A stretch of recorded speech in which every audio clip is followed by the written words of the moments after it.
Once a teen turns 18 years old in the United States, they are introduced to a brand new opportunities like voting, working full time, late night drives, applying for a loan, or even moving out and taking control of their future. However, these same new adults are not fully able to experience adulthood. It will take another 3 years until they are trusted to legally consume alcohol responsibly. Today, I am joined by a group of Phoenix teens, and we will be seeking answers to an important question. Is it okay to be told to pick up a gun and potentially suffer the horrors of war, but not enjoy beer, wine, or a cocktail? I am Clay, and you are watching another episode of Spot On. Okay, I like to jump right in with my guests. Skylar, should the age to get drafted be raised or should the drinking age be lowered? Both.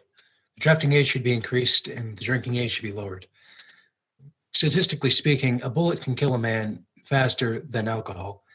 And cars have a lot more safety measures in them, like auto braking and just front view cameras and stuff. So, drafting age should be increased and the drinking age should definitely be lowered.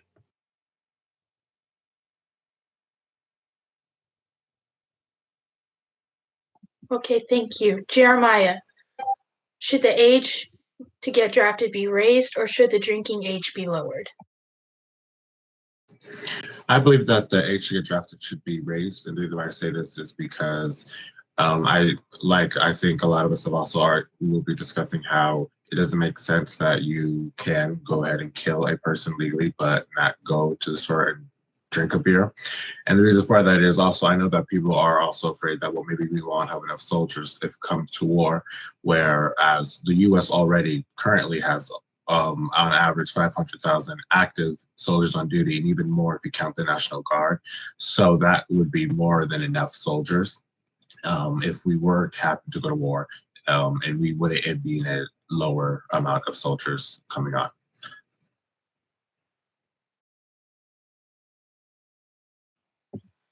Brad, what do you think on the subject?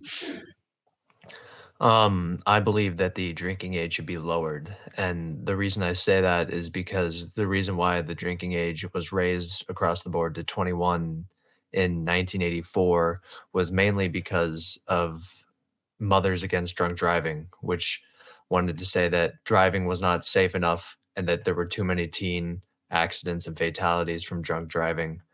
But at this rate, and as 40 years have almost passed since then, driving is much safer now. There's seatbelts that are commonplace, airbags, and cars are also just built much better and more secure, as well as the fact that drunk driving fatalities have decreased around the globe and not just in the US.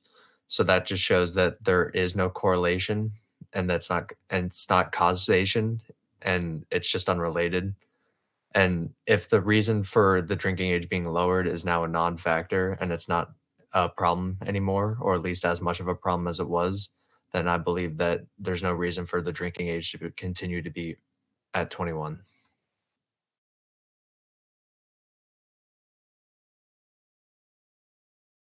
Thank you. Ben, is an 18-year-old emotionally mature enough to go to war?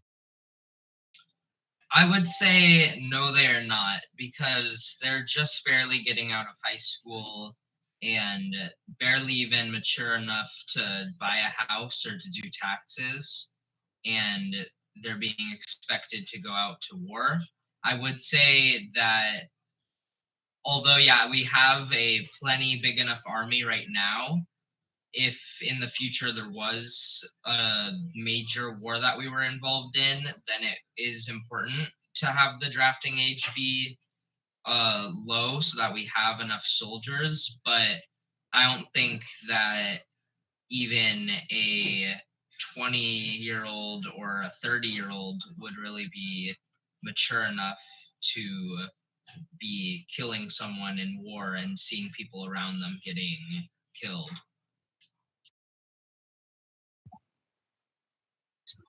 Nora, do you think an 18-year-old is both emotionally and mentally mature enough to go to war?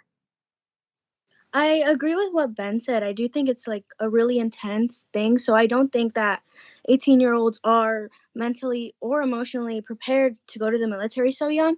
Because when you're young, you're still picking up a lot of things, and you're picking up behaviors, you're creating new memories that you're going to take onto your like adulthood, into your life. So when you go into the military and then you go into something that intense, you're really costing yourself your sanity, your emotional and physical health, and your relationship with present and future peers. So I don't think they're old enough.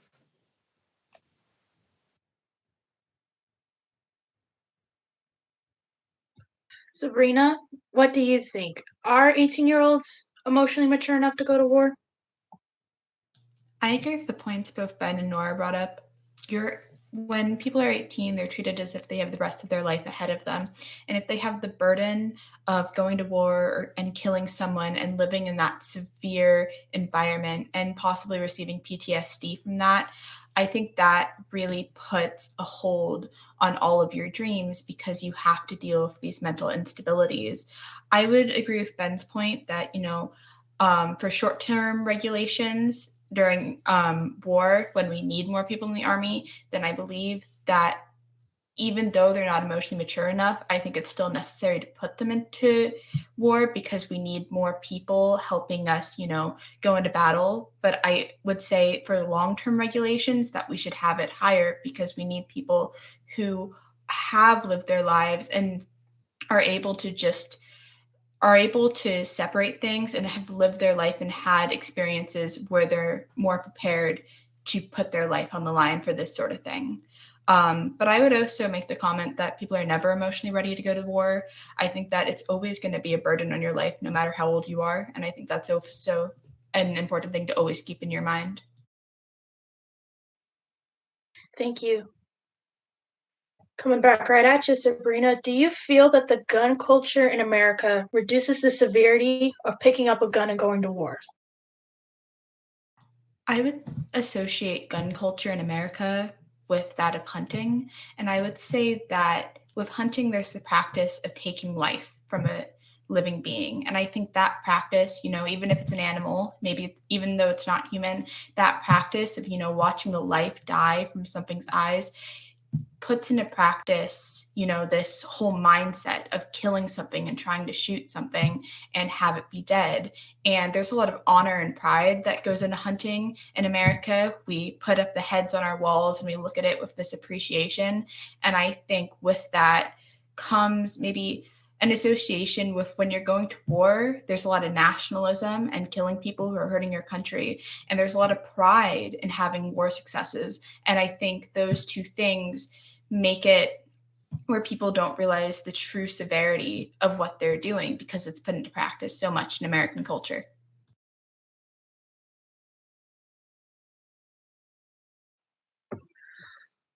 Josue, do you feel that the gun culture in America reduces the severity of picking up a gun and going to war? In my opinion, I don't think it either decreases or increases it. My way of thinking is like if someone wants to go, I guess, to take that action of going into the army and doing that type of, I guess, labor, takes a lot of thinking for them to do. And like, I don't think gun culture plays a part in them thinking, yeah, I should do this, or no, I shouldn't do this. And yeah, those are my thoughts on that. Ben, what do you say on the subject? I would say that although it could make it easier to use a gun and easier for you to go into war, I don't think it retracts at all from the mental severity and the lasting effects of going to war, because no matter what, the experience of having to take another person's life is always going to stick with you for your entire life. So I don't think no matter how much hunting or going to a shooting range or anything like that you've experienced, that's never going to fully reduce the trauma related to going to war. Christopher, could the trauma that 18-year-olds experience while in the military cause them to start drinking illegally? I think that they would drink illegally because they're 18-year-olds who just got out of high school, starting their adulthood life, and now they're given a gun and are told to go kill other people. I think that would like cause them to, be mentally unstable, and they would try to like drink alcohol to like cope with that trauma.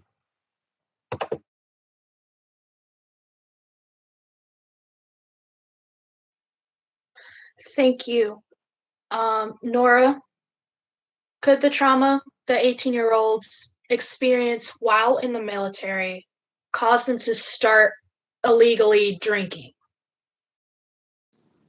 I do think that they can start illegally drinking because Health.com did a story on a clinical psychological science journal study, and it showed that people who suffer from PTSD are more likely to have substance abuse issues, and the people who are more likely to have PTSD are 18-year-olds or people who enlist into the military really early on.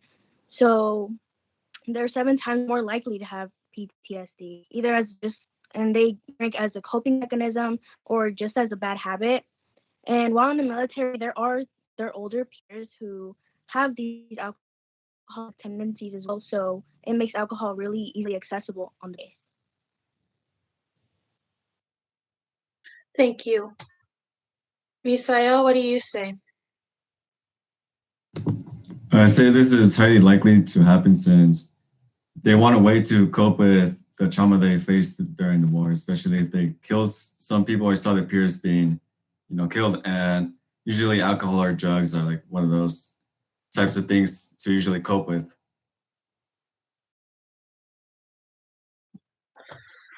Skylar, is the level of responsibility needed to join the Army equivalent to the amount needed to drink alcohol? Absolutely not. It takes way more responsibility to kill a man than to drink a whiskey. War can cause PTSD, and that takes a lot more responsibility to deal with than just drinking because you turned 21 and want to, hang out with some friends.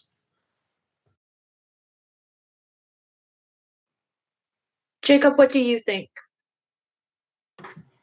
I agree with Skylar. Joining the Army, I feel like puts a lot more weight and responsibility on your shoulders.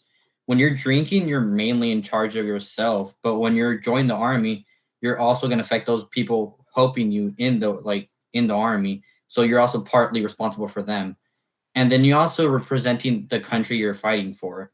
So I feel like that throws a larger responsibility on top of your shoulders to take care of. Thank you. Mia, does the legal drinking age of 21 actually deter teens from experimenting with alcohol? I personally don't believe that the legal drinking age of 21 actually deteriorates teens from experimenting with alcohol because teens are more likely to become rebellious and try to experiment with alcoholic substances and usually are peer pressured by others to take activity in those. Thank you. Sabrina, does the drinking age of 21 actually stop teens from experimenting with alcohol? I wouldn't say it does at all. I think that alcohol is so prevalent in American society, and I think that there isn't a lot that is warranting teens against drinking at a young age. We see it in our television shows where the teenagers are drinking alcohol at high school parties, and we see it there are religious ceremonies that have people drink alcohol, and there are so many ways for teens to easily get alcohol and not much is thought of it. It's just thought of a one drink sort of thing. It's not thought of as a big deal. And 21 is really only thought of as that age where you can get into clubs and drink alcohol in public. But it's so easy to get alcohol any other way that it's not stopping anyone from drinking it at all. Josue, what do you think? No, I feel actually it's like they've said, it's like the opposite. If anything, it's just gonna make them like I guess more excited to reach that age. If anything, they might even like I guess not wait till that age and get like start at 18. So no. Brad, does the current alcohol culture in the United States contribute to a need for a higher drinking age? I think the current alcohol culture in the United States is the reason for the age to continue being 21. And without changing the culture, then we won't be able to lower the age to 18 if we feel that that is necessary. Because in America, we are much more taboo about alcohol. Alcohol is much more swept under the carpet or vilified or deified. So it makes teenagers who don't necessarily like to listen to authority, it makes them more prone to wanting to do that and wanting to go against the man or whatever that means. But to them, that often takes the phase of drinking alcohol and treating it like this bad, illegal, super cool thing to do because you're breaking the law. But whereas in other European countries, drinking culture is much more informed and it's much more casual. Kids are taught how to responsibly use alcohol from a young age, and they're around it all the time, which means that they are able to learn more about it and its effects and how to use it responsibly. And it's not looked at as cool, it's just looked at as there. So European countries don't really see alcohol as that big of a deal, whereas in American countries, alcohol is seen as much more of a big deal in America. And I think that the path to lowering the drinking age to 18 is first changing American culture and educating those people who would soon be allowed to drink alcohol. You present a really, really good point on that. Jeremiah, does the current alcohol culture in the United States present a need for a higher drinking age? Well, I would also like to add on to what Bradley said. I agree with what he was saying. And it actually reminded me of a story with my aunt when she went to Israel, where the drinking age is lower than it is here in the US. And she talked about how it was actually people from the US who were not responsible with alcohol there because they were so used to not being able to consume it back in the US that they decided to just, not be mature about it and go all out basically in Israel, which shows that in the U.S. how if it was more added into our culture, then it wouldn't be taboo or people wouldn't be taking it as bad, and it would be looked upon as just drinking a soda basically.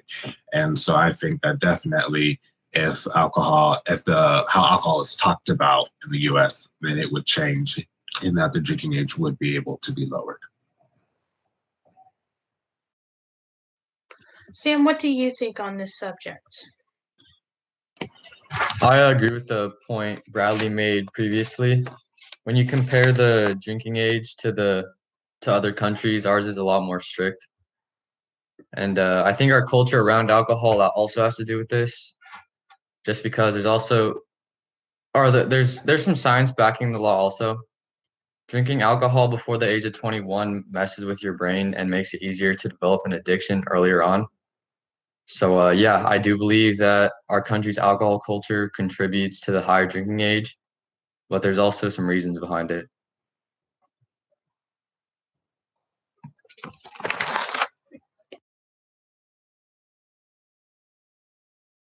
Thank you. In 2020, Arizona voted to legalize the recreational use of marijuana for those 21 and older. Other states are decriminalizing other drugs as well. In your opinion, how does this shift affect this discussion, Mia? I believe that this shift affects this discussion because marijuana is used as much, if not more, than partaking in recreational drinking. Studies from Mission Harbor Behavioral Health show that most people use drugs for the first time when they are teenagers, such as the drinking age being 21. The age hasn't really affected teenagers partaking in this activity. If anything, it encourages them to try it. Brad, how does this shift affect the conversation? I think that you can take recreational marijuana and apply it exactly to the same thing with alcohol. And I said in the last question that I think it's all about the culture and the drinking culture in the United States, and I believe the same thing for marijuana. I believe that they should be put on equal playing fields in terms of what age you need to be to use them, and I believe that that's 18. And I think it's all about culture, it's all about education, and instead of teaching about how marijuana is bad for you and how it should be avoided, it should more be focused on responsible use of it rather than demonizing it. And I honestly believe that marijuana is more on its way to a safe culture than alcohol, just because it's had to fight to get legalized in a lot of other states and Arizona as well. So it's already had to go through that, proving that it's not a very bad substance compared with alcohol just to get legalized, and the education has had to happen. So I honestly think that marijuana is more on its way to having a safe and responsible culture in the United States than alcohol is. You present a very interesting point there. Diego, do you have any final thoughts on today's conversation? Yeah, I think this is a very good a topic to discuss amongst teens because growing up and trying alcohol is something that's discussed. Whether it's parties or whatever, and as kids we're usually told to stay away from it. Uh, from parents maybe or teachers maybe they might discuss staying away from alcohol because it can cause a lot of trouble with it's like drunk driving. But I think at the beginning, Skylar brought a very good point when he mentioned like a bullet can harm you or kill you faster than alcohol can. And I think thinking about how someone can go to war and experience all these terrible things, pick up a gun, uh, kill but not have a sip of beer. It's a really interesting thing in our society today. And whether you lift up the age for going to war or decrease the age for trying alcohol or both, as that was an idea presented, change I think does have to be made. Yeah, I think this topic is something that echoes to teens all around the world, but especially here in the United States. The decision to lower the legal drinking age is controversial. However, I think we've clearly established that we need to consider the young men and women who, at 18, who experience something life changing, like going to war and witnessing things they might not have been prepared for. I'd like to thank my guests for joining me today, and thank you for watching. Please like, subscribe, and share. If you would like to join this discussion, please comment below. From Spot 127, I am Clay, and this has been another episode of Spot On.